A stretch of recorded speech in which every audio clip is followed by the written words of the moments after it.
Welcome to Isaac creations. இன்னைக்கு 2 கெடாரங்காய் நார்த்தங்காய் எப்படி வேணா சொல்லுவாங்க. 2 நார்த்தங்காய் கிடைச்சதுனால இதை நம்ம ஊறுகாய் செய்யலாம்னு முடிவு பண்ணிருக்கோம். அந்த ஊறுகாய் எப்படி செய்யலான்றத வாங்க வீடியோக்குள்ள போய் பார்க்கலாம். ஒரு குண்டான்ல நல்லா தண்ணி வைங்க. அந்த கெடாரங்கான்ற நார்த்தங்காய் முழுகிற அளவுக்கு தண்ணி வைங்க. அப்பதான் நல்லா இருக்கும். கசப்பெல்லாம் இப்பதான் போகும். அதனால நல்லா முங்க வச்சுட்டு கொதிக்க விடலாம். கொதிக்க விடணும்னு அவசியம் இல்லை. திருப்பி திருப்பி இந்த சூட்டுலயே வெந்தா போதும். ஆனா நம்ம என்ன பண்ணணும் அப்படின்னா தண்ணியை கொதிக்க வச்சுட்டு அதுல கெடாரங்காயை போட்டுட்டு ஒரு 5 நிமிஷம் மூடி வச்சுட்டு அடுப்பு ஆஃப் பண்ணிடலாம். சூடா இருக்கும் இல்லையா, அதனால கெடாரங்காய் இப்படி திருப்பி விட்டீங்கன்னா போதும். ஆனா அடுப்பை எரிக்க வேண்டாம். தண்ணி சூட்டு தண்ணியிலேயே இருக்கட்டும். மூடலாம். ஒரு 5 நிமிஷத்துக்கு ஒரு வாட்டி அந்த சூடு இருக்கிற வரைக்கும் நம்ம காயை திருப்பி திருப்பி விட்டா போதுமானது. பாருங்க, தண்ணியில நல்லா ஊறிடுச்சு. தண்ணியில கலர் கூட கொஞ்சம் மாறி பாருங்க. இது எதுக்கு அப்படின்னா அந்த தோல்ல இருக்க கசப்பை எடுக்கிறதுக்காக. ரொம்ப ஒன்றும் செய்ய தேவையில்ல. இப்ப இந்த தண்ணிய வடிச்சிட்டு இப்ப எப்பயும் போல எலுமிச்சம்பழம் நறுக்கிற மாதிரி நறுக்கிக்கலாம். இப்ப அந்த கெடாரங்காவை கொஞ்சம் கொஞ்சமா நறுக்கிடலாம். ரொம்ப சின்னதா நறுக்கலாம். எப்பயும் போல எலுமிச்சங்காய்க்கு எப்படி நறுக்கோமோ அந்த மாதிரி நறுக்கினா போதும். பெருசா நறுக்க தேவையில்ல. இருங்க, நறுக்கிட்டு பார்க்கலாம். அந்த ஊற வேக வச்சோம்ல, சுடுதண்ணியில போட்டிருந்தோம்ல, அதை நல்லா ஆறின பிறகு இப்படி ஸ்லைஸா நறுக்கிருங்க. நறுக்கிட்டு இப்படி வச்சுட்டோம் அப்படின்னா கரெக்டா இருக்கும். இப்ப நல்லா இதுக்கு தேவையான அளவு உப்பு, கல்லுப்பு தான் எப்பயுமே நம்ம போடணும். ஊறுகாய்னாலே நமக்கு கல்லுப்பு தான். சால்ட் உப்பு நம்ம யூஸ் பண்ணக்கூடாது. தேவையான அளவு கல்லுப்பு, 1 ஸ்பூனு மஞ்சப்பொடி, 1 கரண்டி எண்ணெய், இது எல்லாத்தையும் போட்டு நல்லா கலக்கிடணும். காரணம் என்ன அப்படின்னா மஞ்சப்பொடி நமக்கு கெடாம இருக்க வைக்கும். அதுக்காக தான் மஞ்சப்பொடி. எண்ணெயும் அதுதான் ரொம்ப நல்லா இருக்கும். எண்ணெய் எப்பயுமே ஊறுகாய்க்கு எண்ணெயும் கொஞ்சம் தாராளமா விடணும். அதே சமயத்துல உப்பும் சரியான அளவா போட்டாதான் கெடாம இருக்கும். உப்பு ரொம்ப கம்மியா போட்டோம் அப்படின்னா நமக்கு ஊறுகாய் சீக்கிரம் கெட்டு போயிடும். இவ்வளவுதான். இதை நம்ம இந்த சில்வர் பாத்திரத்துல எந்த காரணத்துக்கு சில்வர் பாத்திரமோ அலுமினிய பாத்திரமோ எதுலுமே வைக்க கூடாது. வேற வழியே இல்லை அப்படின்னா பிளாஸ்டிக் பாத்திரத்துல வைங்க. அப்படி இல்லைன்னா பீங்கான் ஜாடியில போட்டுட்டு ஒரு 5 நாள் குலுக்கி 5 நாள் நல்லா வெயில காய வச்சு வைங்க. இப்ப பீங்கான் ஜாடியில போட்டு வைக்கலாம். பாருங்க, ஊறுகாய் ரெடியா இருக்கு. இப்பதான் போட்டிருக்கோம். இது நைட் எல்லாம் ஊறட்டும். நாளை காலைல நல்லா வெயில காய வைக்கலாம். இப்ப இதை ஒரு ஜாடியில போட்டு வச்சிடலாம். பாருங்க,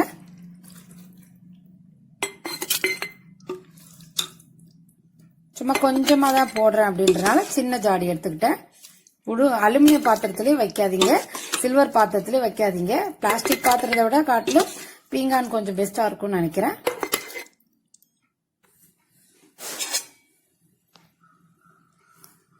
பாருங்க, இது நல்லா செஞ்சுட்டோம். எல்லாம் எடுத்து வச்சுட்டோம்.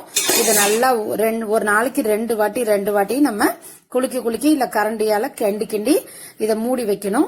இப்ப வெயிலையும் வைக்கணும். இப்ப இதை இப்படி ஒரு இது வச்செல்லாம் மூட முடியாது. நம்ம வேடு கட்டுறதுன்னு சொல்லுவோம் பாத்தீங்களா, அந்த மாதிரி மூடணும். இருங்க, எப்படி செய்யலான்றதை பார்க்கலாம். நம்ம உள்காத்து வெளியில போறது, வெளிக்காத்து உள்ள வர்றதுக்கு தகுந்த மாதிரி இது மாதிரி டைட்டா ஒரு துணியால தூசியும் படக்கூடாது, ஆனா காத்தும் போயிட்டு இருக்கணும். இது பேரு தான் வேடு கட்டுறதுன்னு சொல்லுவாங்க. இத மாதிரி நல்லா டைட்டா வேடு கட்டி வச்சுக்கிட்டீங்க அப்படின்னா நைட் எல்லாம் இது ஊறட்டும். நாளை காலைல வெயில காய வச்சுட்டு திரும்ப இதை எடுத்து வச்சிடலாம். இப்ப இது 5 நாளைக்கு இல்ல 4 நாளைக்கு, அது எப்படி நல்லா தண்ணி சுண்டுற வரைக்கும் நல்லா காய வைக்கணும். அப்ப இது ஊறட்டும். இது ஒரு 4-5 நாள் கழிச்சு எப்படி இதுன்றத பாக்கலாம். ஒரே 1 ஸ்பூன், இந்த டீஸ்பூன் அளவு 1 டீஸ்பூனு. ஏன்னா இது 1 படி 1 கிலோ அளவுக்கு இருந்தது. அதனால 1 டீஸ்பூன் வெந்தயம், 1 டீஸ்பூன் கடுகு, இரண்டையும் வெறும் வானல்ல வறுத்துக்கலாம். பாருங்க, வெறும் வானல்ல எந்த எண்ணெயும் விட வேணாம்.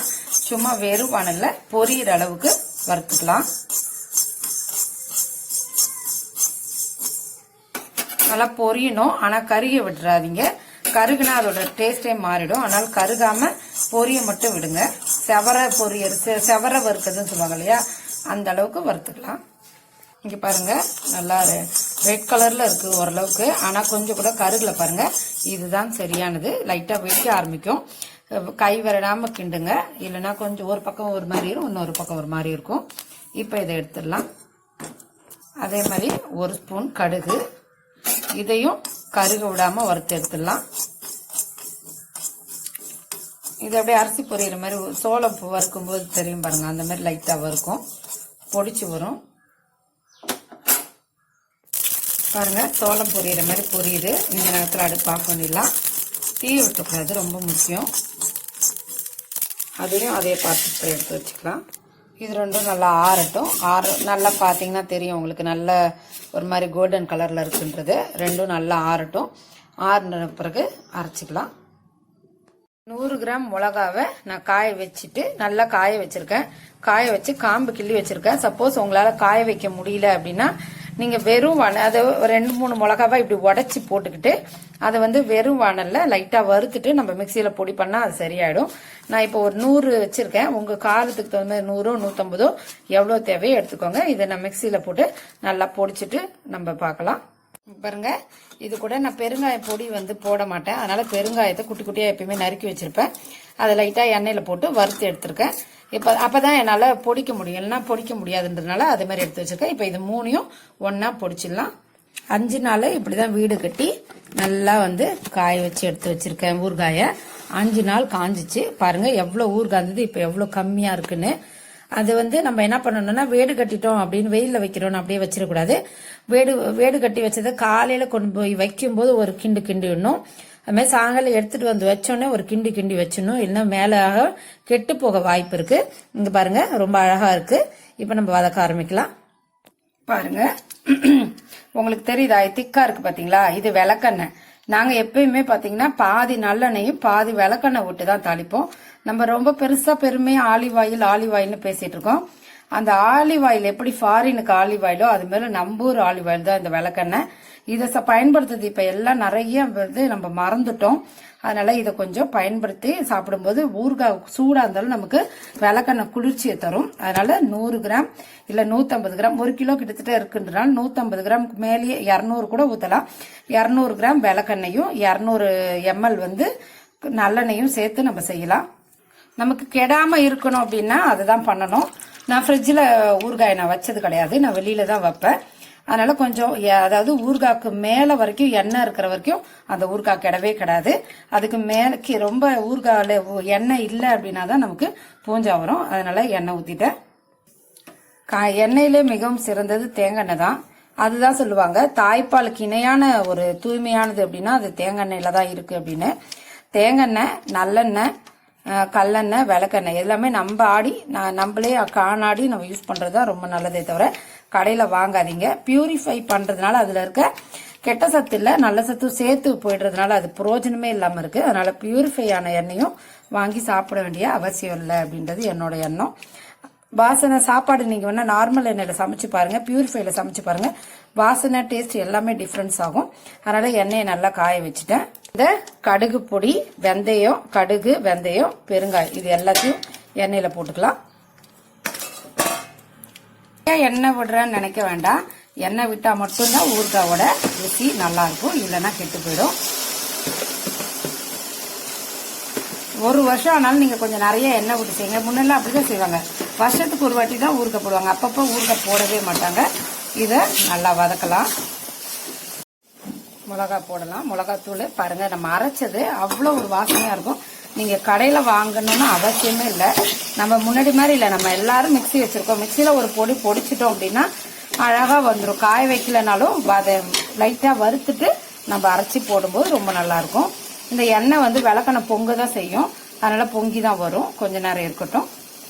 பாருங்க ஊறுகாய் பாத்தீங்கன்னா உங்களுக்கே இப்ப தெரியும், நல்ல கலரு. இப்ப போனை விட டைரக்டா பார்க்கும்போது அப்படி ஒரு கலரா இருக்கும். நல்ல மிளகாவும் நிறைய போட்டுக்குவோம். உப்பு வந்து ஊறுகாய்க்கு பொறுத்த வரைக்கும் உப்பு வந்து சரியா இருக்கணும். கம்மியா இருந்தா உப்புக்கு நல்லது இல்ல, அதிகமா இருந்தா அது நமக்கு நல்லது இல்ல. அதனால உப்பு சரியா இருந்துச்சு அப்படின்னா ஊறுகாய் கெட வாய்ப்பே இல்லை. அது மாதிரி நல்லா எண்ணெய் ஊற்றி இதை பாருங்க, இதை மாதிரி கொஞ்சம் கூட ஊறுகாய் அப்படி மேல மேல இருக்கு பாருங்க, அது மாதிரி இல்லாம சரியா அந்த உப்புக்கு ஊறுகாய்க்கு மேல ஒரு லேயர் ஒரு இன்ச்சு அப்படி ஊறுகாயில எண்ணெய் இருந்ததுன்னா வெளியிலேயே வைங்க. 1 வருஷம் ஆனாலும் அது கெட வாய்ப்பே கிடையாது. அந்த அளவு ரொம்ப பிரமாதமா இருக்கும். நமக்கு தேவை என்ன அப்படின்னா கண்டிப்பா நீங்க விளக்கெண்ணெய் யூஸ் பண்ண பழகுங்க. நமக்கு அவ்வளோ நல்லது உடம்புக்கு. அதை யாருமே இப்போ கொஞ்சம் என்னோட வயசுக்கு குழந்தை வயசு சின்ன வயசுலலாம் கூட நாங்கள் யூஸ் பண்ணிக்கிட்டு தான் இருந்தோம். நம்ம குக்கர்னு எப்போ யூஸ் பண்ணோமோ பருப்பு வேக வைக்க அதோட நம்ம விளக்கெண்ணெய் நிறுத்திட்டோம். அதனால முடிஞ்ச வரைக்கும் கடையில் வாங்கவே வாங்காதீங்க. அது அந்த குழகுழப்பு இருக்கவே இருக்காது. நீங்க பாத்தீங்கன்னா தெரியும், ஆலிவ் ஆயில் யூஸ் பண்ணீங்கன்னா பாருங்க அதே குழகுழப்பு தான், அதே மாதிரி தான் குழகுழப்பா இருக்கும். அதே தான் நம்ம ஊர் விளக்கெண்ணையும். அதனால விளக்கெண்ணெய் பயன்படுத்துறத கேவலமா பேசி பேசி எல்லாரும் நிறுத்திட்டோம். அதனால விளக்கெண்ணெய் யூஸ் பண்ணுங்க. ஒன்னு ஊறுகாய்க்கு குளிர்ச்சியும் தரும், நம்ம வயிற்றுக்கும் குளிர்ச்சி தரும், தேவையில்லாதது இருக்காது, யாரு போயிடும். அதனால விளக்கெண்ணெய் யூஸ் பண்ணி கொஞ்சம் நல்லெண்ணெய் யூஸ் பண்ணி ஊறுகாய் தாளிக்கும் போது ரொம்ப ரொம்ப சுவை பிரமாதமா இருக்கும். அதுல இருக்க கொஞ்சம் கொஞ்சம் ஈர கூட இருக்க வாய்ப்பில்லை. ஏன்னா நம்ம 5 நாள் காய வச்சோம். 5 நாள் காய வைக்கும்போது அதே மாதிரி தான் அந்த வேடு கட்டி காய வைக்கும்போது இந்த காயறதுக்கு நல்லாவும் காஞ்சிரும். தூசியோ பூச்சியோ எதுவுமே வராது. 5 நாளும் அப்படியே வச்சு நல்லா வெயில காய வச்சு எடுத்து வச்சுங்க அப்படின்னா நம்ம மிஞ்சு மிஞ்சு போனா 100 ரூபாய் கூட ஆகாது. அந்த ஊறுகாய் செஞ்சு வச்சுட்டோம் அப்படின்னா நமக்கு அவ்வளோ நல்லது. இதுவே வெளியில வாங்கினீங்கன்னா இதோட விலை எவ்வளவு இருக்குன்னு யோசிச்சு பாருங்க. அதனால கொஞ்சம் மெனக்கிட்டு, இதே தான் எலுமிச்சம்பழம் எந்த ஊறுகாய் இருந்தாலும் இதுதான் மெனக்கிட்டு செஞ்சு வச்சுட்டோம்னா ஊறுகாய் பிடிக்கிறவங்க இஷ்டம் வரும்போது நம்ம எடுத்து சாப்பிட ஆரம்பிக்கலாம். இதுல ஒரு மாதிரி சத்தம் கேக்குது பாருங்க, ஈர சத்தம் கொஞ்சம் கேட்கும். அந்த ஈர சத்தம் போகிற வரைக்கும் நம்ம இந்த ஊறுகாயை நல்லா கிண்டி வச்சுக்கணும். அப்பதான் ரொம்ப நல்லா இருக்கும். பாருங்க நல்லா ஊறுகாய் பாத்தீங்கன்னா உங்களுக்கு இப்ப தெரியும். ஊறுகாய் மேல ஒரு லேயர் இருக்கு பாருங்க எண்ணெய். இந்த அளவுக்கு ஊறுகாயில எண்ணெய் இருக்கிற வரைக்கும் இந்த ஊறுகாய் கிட வாய்ப்பே கிடையாது. நீங்க வெளியிலேயே தாராளமா வைக்கலாம். உங்களுக்கு பிடிச்சிருந்தா சும்மா ஒரு கரண்டி வெல்லம் போடுங்க. உங்களுக்கு பிடிக்கலன்னா ஒன்றும் பிரச்சனை இல்லை, பிடிச்சா அப்படி போடுங்க. எனக்கு பிடிக்கும் அந்த டேஸ்ட், அதனால நான் கொஞ்சம் வெல்லம் போட்டுக்கிறேன். இது கரையிற வரைக்கும் கிளறுவேன். இது நம்ம வெல்லம் கொஞ்சம் போடும்போது ரொம்ப நல்லா இருக்கும். நம்ம விளக்கெண்ணெய் ஊற்றி செஞ்சிருக்கோன்றனால ஊறுகாய் விளக்கெண்ணெய் ஊற்றுறதுனால ரொம்ப சாஃப்ட் ஆகும். இது கொஞ்சம் நல்லா ஆறட்டும். ஆறிட்டு ஒரு டப்பால போட்டு, பீங்கான் டப்பாலையோ இல்லை கண்ணாடி டப்பாலையோ தான் போட்டு வைக்கணும். எந்த காரணத்துக்கு பிளாஸ்டிக் டப்பால மட்டும் போட்டு வைக்காதீங்க. அது நமக்கு உடம்புக்கு அவ்வளோ கெடுதல். உப்பும் பிளாஸ்டிக்கும் ரியாக்ட் ஆகக்கூடாது. இதுவே அலுமினிய பாத்திரம், இது நிறைய ஊறுகான்றதுனால என்னோட இரும்பு பாத்திரத்தை செய்ய முடியல. இதுவே நீங்க இரும்பு பாத்திரம் நல்லா பெருசா இருக்கு அப்படின்னு அதுல செஞ்சீங்கன்னா கலரே ரொம்ப அழகா இருக்கும். இரும்புல சமைச்சும்போது கொஞ்சம் கலர் கிடைக்கும், அந்த கலர் கிடைக்கும். இது கொஞ்சம் பெருசா இருந்ததுனால நான் இந்த அலுமினிய பாத்திரத்துல செஞ்சுட்டேன்.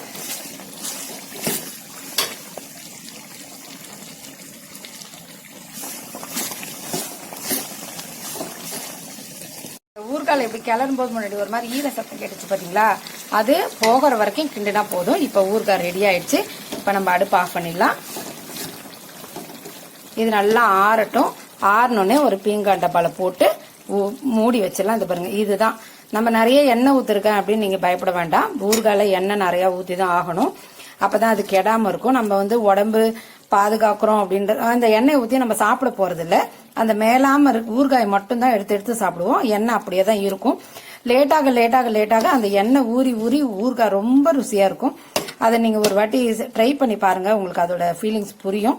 அதனால எந்த காரணத்துக்கு கொண்டு கடையில ஊறுகாய் வாங்காம இப்படி நம்ம வீட்லயே செய்யும் போது நமக்கு செலவும் கம்மி, ஆரோக்கியத்துக்கும் ரொம்ப நல்லா இருக்கும். ரொம்ப ஈஸியான வேலையும் கூட. இது ஆறட்டும். ஆறினோடனே ஒரு ஸ்டோரேஜ் டப்பால ஸ்டோர் பண்ணி வச்சுக்கலாம். ரொம்ப ருசியான சுவையான ஆரோக்கியமான வீட்லயே ஊறுகாய் ரொம்ப எளிதா எப்படி செய்யலான்றத இந்த வீடியோல பார்த்தோம். இந்த வீடியோ பிடிச்சிருந்தா லைக் பண்ணுங்க, ஷேர் பண்ணுங்க, சப்ஸ்கிரைப் பண்ணுங்க. தயவுசெய்து கடைசி வரைக்கும் பாருங்க. உங்க ஃப்ரெண்ட்ஸுக்கும் இந்த வீடியோ பிடிச்சிருந்தா என்னோடத ஷேர் பண்ணுங்க. நன்றி, வணக்கம். ஊறுகாவை ஸ்டோர் பண்ணி வைக்கும்போது இப்படிதான் நம்ம ஸ்டோர் பண்ணி வைக்கணும். உங்களுக்கு இப்ப பார்த்தாலே தெரியும் எவ்வளோ கேப் இருக்கு, ஊறுகாலையும் எண்ணெய் எவ்வளோ இருக்கு அப்படின்னு. இந்த ஊறுகாயில இருக்க எண்ணெயை சாப்பிட தேவையில்ல. இந்த ஊறுகாய் அப்படியே ஊறிட்டே இருக்கும்போது நமக்கு கொஞ்சம் கூட மேல ஊறுகாவே இல்லைங்கும் போது கெடவே கெடாது. இப்படியே ஸ்டோர் பண்ணி வச்சுக்கோங்க. இதையும் மூடி வைக்கணும்னு அவசியம் இல்லை. இதையும் வீடு கட்டியே வைக்கிறதா ரொம்ப நல்ல பாதுகாப்பானது கூட. ரெண்டாவது விஷயம், இதுல ஊறுகாய உள்ளேயே போட்டு ஊறுகாய்க்குள்ளேயே ஸ்பூனை போட்டு வைக்காதீங்க. தேவைப்படும் போது ஸ்பூனை நல்லா தொடச்சிட்டு ஈரம் இல்லாம எடுங்க. அப்படி இல்லை அப்படின்னா சில்வர் ஸ்பூன் தான் பிரச்சனை. மரத்தால ஸ்பூன் கிடைச்சிருக்கு உங்களுக்கு அப்படின்னா மர ஸ்பூனை உள்ள போட்டு வச்சிங்கன்னா எந்த பிரச்சனையும் வராது. இதே போல ரொம்ப சிறப்பா ஊறுகாயை பாதுகாக்கும் போது நம்ம எப்படி செய்யறது எவ்வளவு ரொம்ப முக்கியமோ அது மாதிரி பாதுகாக்கிறது அதை விட ரொம்ப ரொம்ப முக்கியம். நம்ம பாதுகாத்து வச்சா மட்டும்தான் இது பூஞ்சா பிடிக்காம நம்ம நல்லபடியாக சாப்பிட முடியும். இதை திரும்ப வேடு கட்டி வச்சிடலாம். இதே மாதிரி வேடு கட்டி வச்சுட்டோம் அப்படின்றனால உங்களுக்கு கட்ட தெரியலனாலும் ஒன்றும் பிரச்சனை இல்லை. இந்த பாருங்க, ஒரு துணி அது வந்து ரப்பர் பேண்ட் போட்டு இப்படி மூடிட்டோம் அப்படின்னா டைட் ஆகிடும். இப்படி நல்லா டைட்டாக ரப்பர் பேண்ட் தான் நான் போட்டிருக்கேன். வேடு கட்டினதில் ரப்பர் பேண்ட் போட்டு டைட்டாக போட்டாங்க பாருங்க, டைட்டாகவும் இருக்கும். அதே சமயத்தில் காற்று உள்ளே போயிட்டு இருக்கும். எந்த காலத்துக்கட்டும் தூசியும் உள்ளே போகாது. இதே மாதிரியே ஸ்டோர் பண்ணி வைக்கும்போது சீக்கிரத்தில் ஊறுகாய் கெடவும் கெடாது. ஏன்னா காற்று போயிட்டு வந்துட்டு இருக்கும்போது ஊறுகாய் கெட வாய்ப்பு இல்லை. நீங்கள் நம்ம பாட்டியெல்லாம் கேட்டு பாருங்க, இது மாதிரி வேடு கட்டி தான் வச்சிருப்பாங்க. இது மாதிரி வேடு கட்டி வைக்கும்போது எல்லா விதத்துலையும் பிரயோஜனமாக இருக்கும். இது டிப்ஸ்.